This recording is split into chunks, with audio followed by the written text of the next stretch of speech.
네, 안녕하세요. 한 주간도 평안하셨습니까? 오늘도 수요 성경 공부 성경 총론 제134강 골로새서 1장에 나타난 새 생명과 화해의 복음에 대해서 공부하도록 하겠습니다. 골로새서 1장은 예수 그리스도의 대속적 죽음을 통해 새로운 생명 공동체, 곧 교회가 어떻게 세워지고 그분이 머리가 되시는지를 기록하고 있습니다. 우리는 이 말씀을 통해 그리스도의 정체와 사역, 그리고 그분이 주시는 생명이 무엇인지 살펴보고자 합니다. 이는 하나님께서 새 생명을 통해 교회의 공동체를 세우고 운영하시는 놀라운 계획을 보여줍니다. 첫 번째, 골로새서 1장 1절에서 4절 말씀 안에 있는 새 생명에 대해서 공부하도록 하겠습니다. 바울은 골로새 교인들이 복음을 통해 새 생명을 얻게 하신 하나님께 감사하고 있습니다. 여기서 새 생명은 단순히 영원한 산만을 의미하지 않습니다.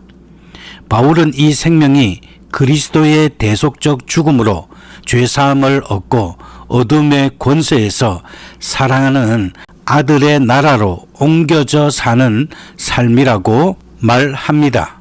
베드로는 이 새로운 삶이 예수 그리스도를 주님으로 고백하고 그분의 다스림을 받는 삶이라고 베드로 후서 1장 11절에서 말하고 있습니다. 그러면 새로운 삶의 특징을 살펴보겠습니다. 예수 그리스도를 믿음으로 얻는 삶의 변화에는 빛 가운데 거하는 것과 죄 사함의 축복을 누리는 것이 포함됩니다. 먼저 빛에 거하는 삶은 다음과 같습니다. 이는 예수 그리스도의 대속적 죽음과 성령의 역사로 인해 죄로 인해 가려졌던 하나님에 대한 영적인 눈이 열리는 것을 의미합니다.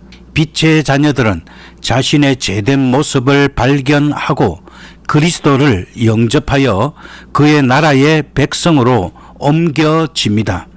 이로써 죄의 노예 상태에서 해방되어 진정한 자유를 누리게 됩니다.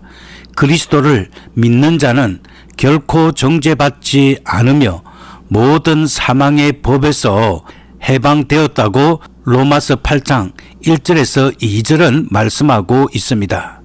죄 용서의 축복은 다음과 같습니다. 우리는 하나님 나라의 백성으로 이전되어 과거 사단의 굴레에서 벗어나게 되었습니다. 이제 우리는 하나님의 성령의 인도하심을 받으며 하나님을 아바 아버지라 부르는 자녀로 살아갑니다. 이는 우리의 행위가 아닌 오직 그리스도의 십자가 은혜로 주어진 선물입니다. 따라서 우리는 세상 속에 살아가는 그리스도인입니다. 새 생명의 씨앗을 받아 살아가는 우리에게는 그리스도의 능력을 의지하는 삶이 필수적입니다. 하나님은 이 능력을 통해 우리에게 지혜와 총명을 주시고 하나님을 기쁘시게 하는 선한 열매를 맺게 하십니다.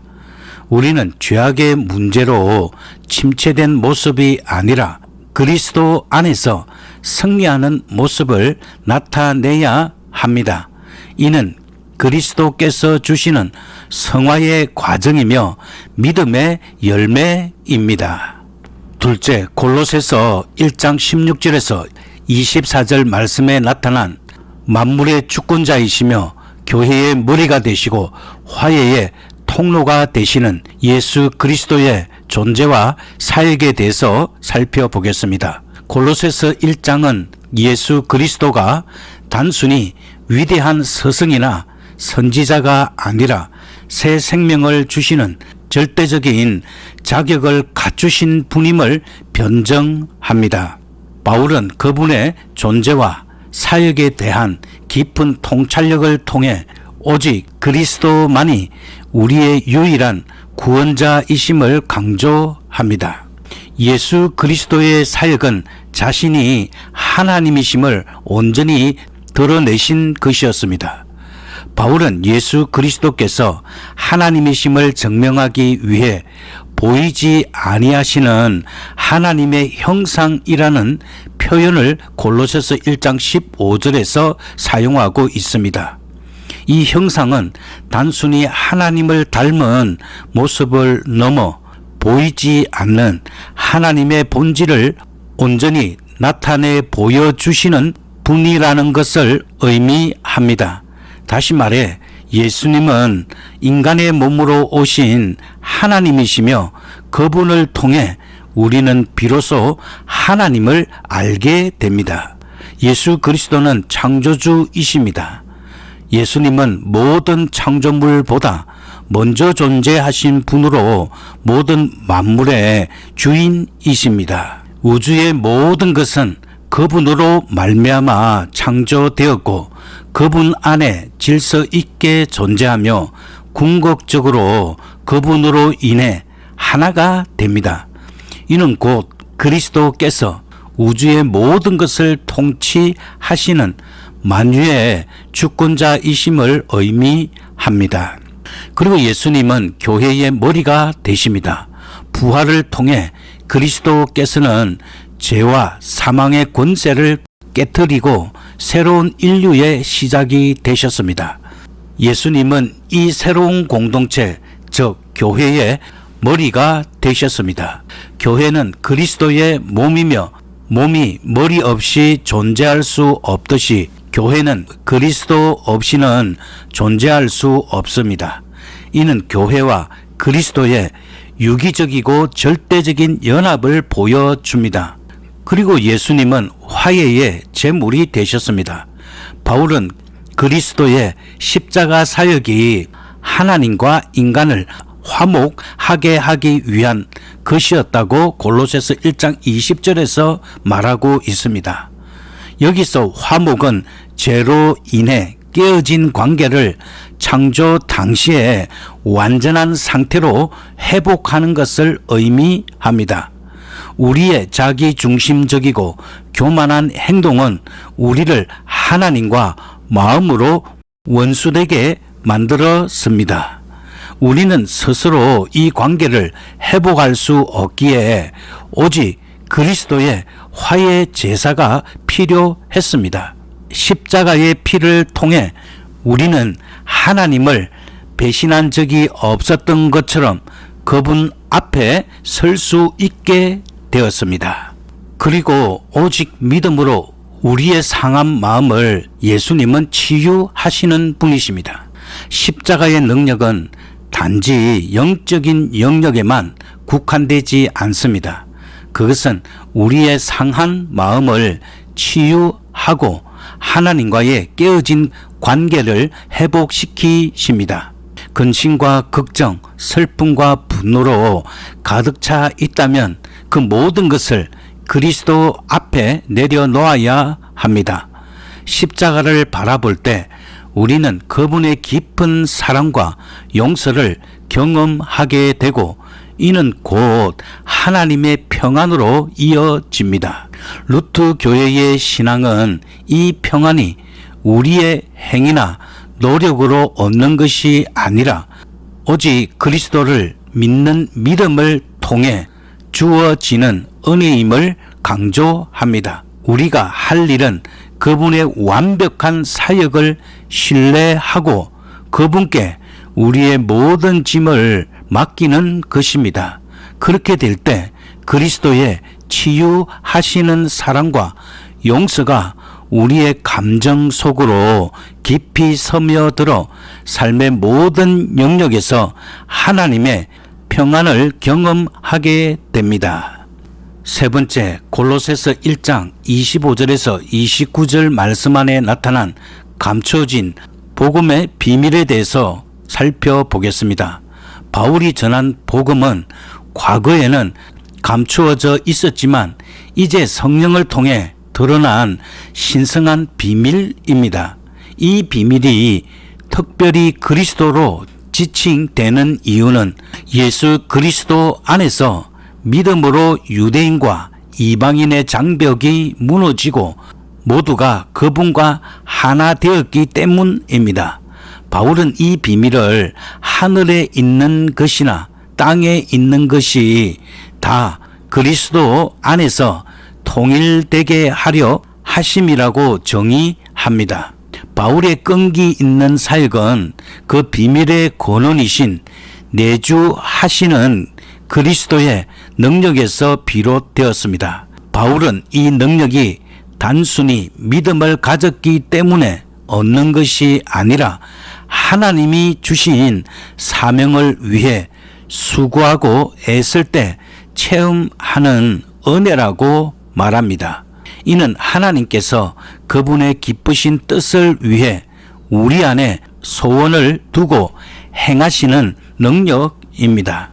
오늘날 많은 목회자들이 외형적인 성장을 위해 물질과 시간을 투자하지만 바울은 영적인 성숙을 위한 헌신과 수고가 얼마나 중요한지 강조합니다. 바울은 자신의 수고가 헛될까 염려하며 선배 신앙인들에게 전달받은 복음이 변질되는 것을 경계했습니다. 루트 교회의 신앙은 구원이 우리의 행위나 외적인 성과에 달려 있는 것이 아니라 오직 은혜와 믿음에 달려 있음을 강조합니다. 따라서 교회의 참된 성장은 외형적인 규모가 아니라 복음의 진리 안에서 성도들이 영적으로 성숙해지는 것입니다. 바울이 증거한 그리스도의 하나님 되심과 구원의 주체자로서의 능력은 오늘날에도 우리의 삶 속에 역사합니다. 현대 사회의 상실된 인간성과 상처받은 감정 속에서 하나님의 능력에 대한 복음의 선포는 우리에게 진정한 위로와 평안을 가져다 줍니다. 네 번째로 골로새 교회의 배경과 바울의 편지에 대해서 살펴보겠습니다. 골로새의 지리적 배경은 다음과 같습니다. 골로새는 소아시아 남부의 한 도시로 그리스화된 지역이지만 그 이름은 부르기아에서 유래한 듯 합니다.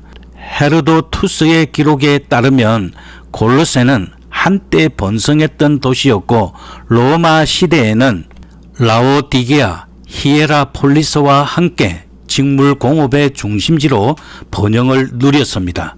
복음은 바울이 에베소에 머무는 동안 골로새 사람인 에바브로를 통해 이 지역에 전해진 것으로 보입니다.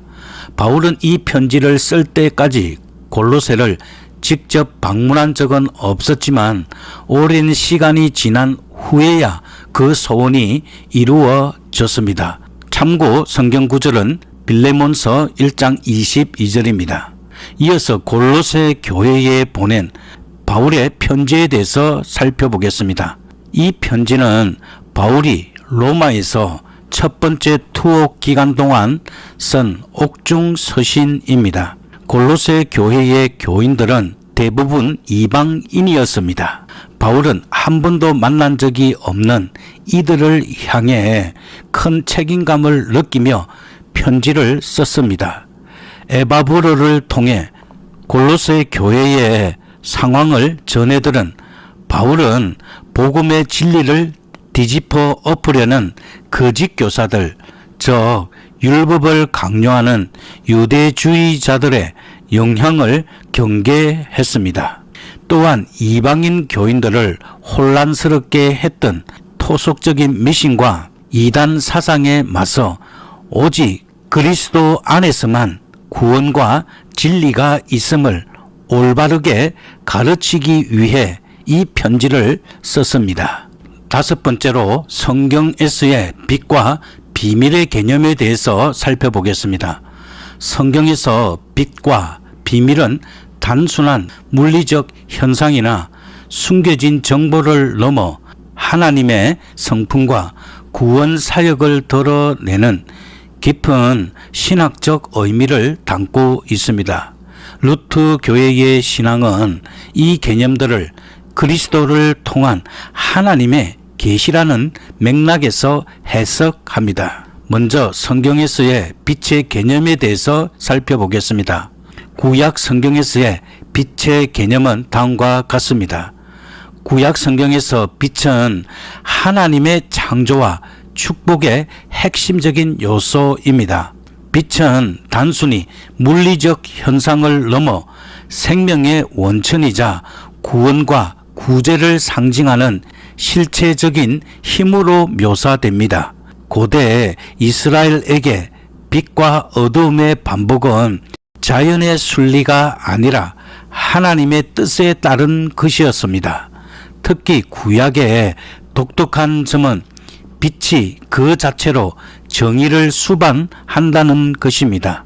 빛은 하나님의 얼굴에서 비추며 그분의 뜻을 따르는 오인들을 향합니다. 이어서 신약 성경에서의 빛의 개념에 대해서 살펴보겠습니다. 신약 성경은 구약의 빛 개념을 이어받으면서도 그리스도 중심적으로 발전시킵니다. 신약에서 하나님은 모든 좋은 것의 원천인 빛의 아버지로 불립니다. 빛은 구원과 계시의 원천으로 간주되며 하나님의 백성은 빛의 아들들로 불립니다. 루트 교회의 신앙은 이 빛의 개념을 예수 그리스도의 계시와 연결합니다. 그리스도는 세상의 빛으로서 죄와 어둠 속에 있던 우리에게 하나님의 진리를 비추어 주십니다. 우리가 빛의 자녀가 되었다는 것은 그리스도를 통해 어둠에서 벗어나 하나님의 나라로 옮겨졌음을 의미합니다. 그리고 성경에서의 비밀의 의미에 대해서 살펴보겠습니다. 먼저 유대교 및 이방 종교에서의 비밀은 다음과 같습니다. 유대교회에서 비밀은 하나님의 창조적이고 예언적인 명령, 그리고 인간의 힘으로 알 수 없는 신적 섭리와 관련이 있습니다. 반면 이방 종교, 특히 영지주의에서는 비밀이 소수의 선택된 입회자들에게만 제한적으로 주어지는 지식을 뜻했습니다. 이는 배타적이고 엘리트주의적인 성격을 가집니다. 이어서 신약 성경의 비밀은 다음과 같습니다. 신약 성경에서 비밀은 이방 종교의 배타적인 개념과는 완전히 다릅니다. 신약에서 비밀은 인간의 지혜로는 알 수 없지만 하나님의 계시를 통해 이제 모두에게 드러난 진리를 의미합니다. 루트 교회의 신앙은 이 비밀이 곧 예수 그리스도를 통한 구원의 복음이라고 가르칩니다. 과거에는 감추어져 있었던 이방인의 구원이 이제 그리스도 안에서 모든 사람에게 열린 것입니다.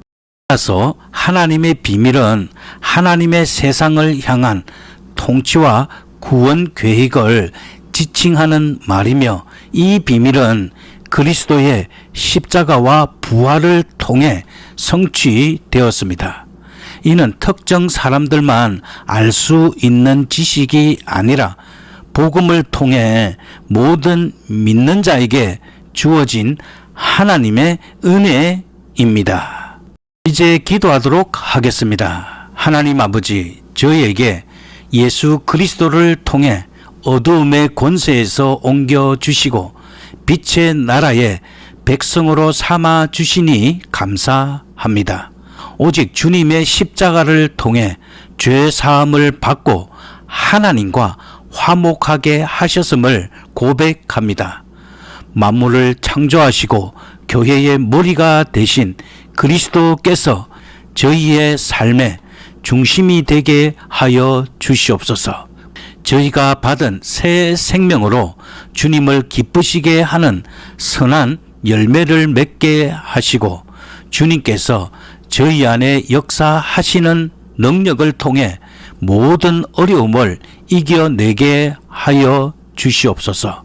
저희가 받은 복음의 비밀을 세상에 담대히 선포하는 정인이 되게 하시고, 하나님의 은혜 안에서 영적으로 성숙해지는 삶으로 인도해 주시옵소서. 이 모든 것을 저희의 유일한 참 소망이신 예수 그리스도의 이름으로 기도드립니다. 아멘.